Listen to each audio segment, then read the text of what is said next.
Me llamo Samuel, y esta es la historia de cómo vendí mi alma al diablo. No fue un acto impulsivo, ni un capricho juvenil. Fue una decisión calculada, nacida de la desesperación y el anhelo.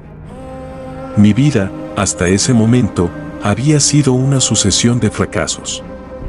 Mi tienda de antigüedades estaba al borde de la quiebra, mi novia me había dejado por mi mejor amigo y mis sueños de ser un artista reconocido se habían desvanecido hacía mucho tiempo. Cada noche, me acostaba con el estómago vacío y el corazón lleno de amargura. Fue entonces cuando la idea empezó a germinar en mi mente, un susurro seductor en las profundidades de mi desesperación. Recordaba las viejas leyendas, los cuentos de pactos, de almas intercambiadas por fortuna, fama o amor. Al principio, lo descarté como una locura, una fantasía para mentes crédulas. Pero la idea persistía, como un gusano en una manzana podrida. Una noche, mientras me emborrachaba solo en mi triste apartamento, tropecé con un libro antiguo en mi propia estantería. Era un tomo cubierto de cuero oscuro y descolorido, con símbolos extraños grabados en su lomo. Nunca lo había visto antes y no recordaba haberlo comprado.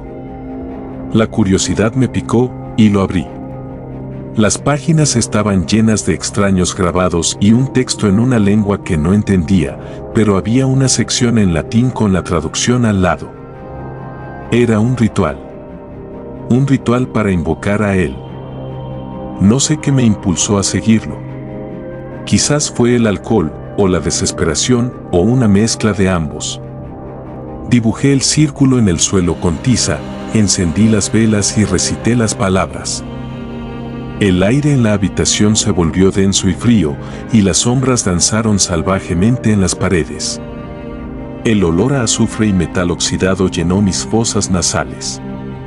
Entonces, apareció. No fue como lo imaginé.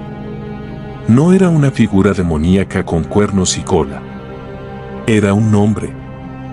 Impecablemente vestido con un traje de lino oscuro, su rostro era cincelado, casi hermoso, con unos ojos que brillaban con una inteligencia antigua y una maldad fría. Su sonrisa era amable, casi paternal, pero había algo en ella que me helaba la sangre. Samuel, dijo, su voz era como terciopelo, suave y resonante. Me has invocado. ¿Qué deseas? Le conté mi historia, mis fracasos, mis anhelos. Hablé de mi tienda, de mi arte, de mi corazón roto. Él escuchó atentamente, sin interrumpir, sus ojos fijos en mí. Cuando terminé, me miró y dijo: puedo darte todo lo que deseas, Samuel.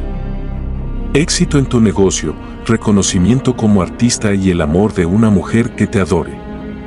Pero, a cambio, quiero tu alma. Titubeé.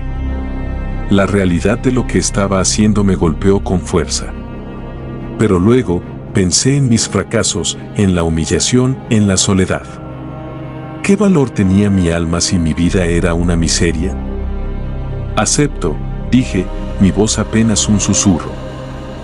Él sonrió, una sonrisa que no llegó a sus ojos. Sacó un pergamino antiguo y una pluma de su bolsillo interior. Era un pacto, redactado en una lengua que no entendía, pero el último párrafo estaba en inglés, claro y conciso. Yo, Samuel Miller, por la presente entrego mi alma a cambio de... Dejé que él completara el resto. Firmé. La primera semana después del pacto, la fortuna me encontró. Un millonario excéntrico entró en mi tienda buscando un reloj de péndulo que, según él, había pertenecido a su bisabuelo. Casualidad o no, encontré uno en el sótano, en un viejo baúl que no recordaba haber abierto. El hombre lo compró por una suma que borró todas mis deudas y me dejó con un saldo considerable. A partir de ese día, fue como si el universo conspirara a mi favor. Las antigüedades más raras aparecían de la nada y los coleccionistas venían de todas partes del mundo, clamando por mis hallazgos. El éxito de mi tienda era solo el comienzo. Mi arte, antes ignorado, se volvió un fenómeno. Mis lienzos, llenos de la misma desesperación que una vez sentí, ahora eran celebrados como obras maestras de la melancolía. Me llamaban un genio. Pero la ironía era que, aunque la gente veía dolor en mis pinturas, yo ya no podía sentirlo.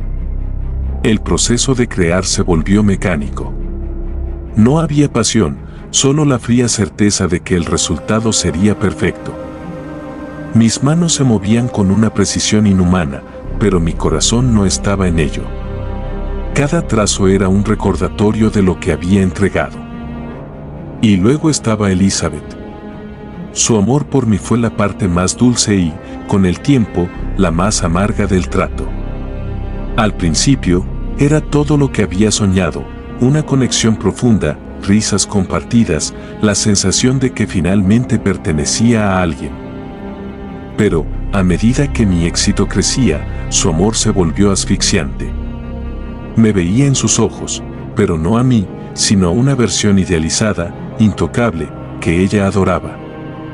Me seguía a todas partes, con un miedo constante a que yo desapareciera.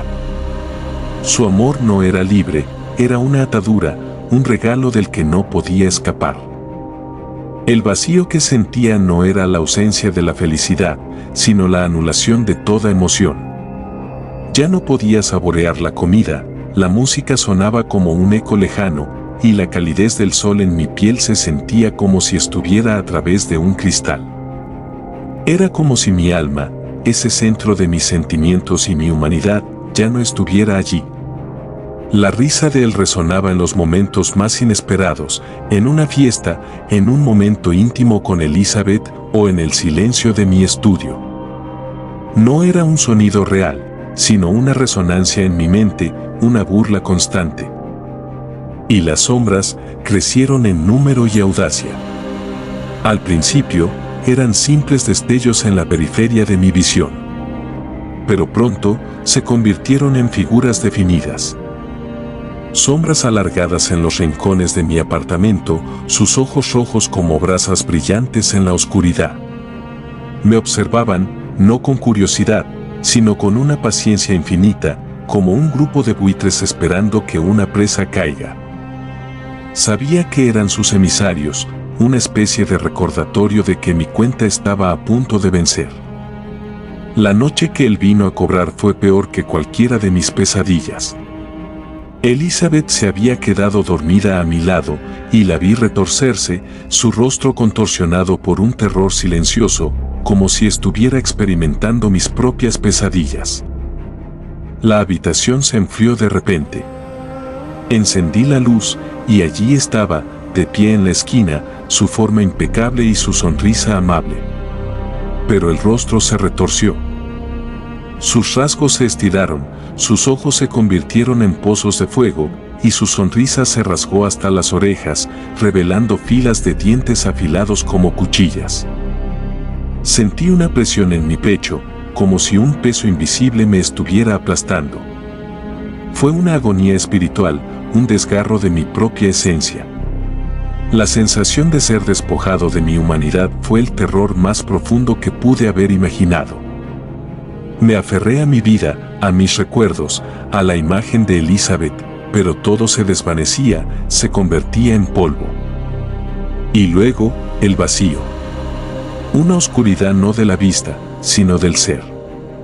Ya no había calor, ni frío, ni tiempo. Solo la risa constante, ahora no en mi mente, sino a mi alrededor, en las sombras. No estoy en un lugar de fuego y azufre, sino en un vacío helado. Soy una simple mota de dolor en un vasto espacio de nada.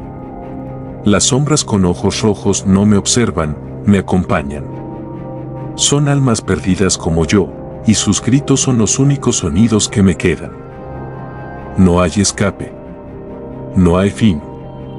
Hay solo una advertencia, una que ahora es mi único propósito, mi única razón de existir: no hagas un trato con el diablo. Los regalos son veneno y la factura es eterna.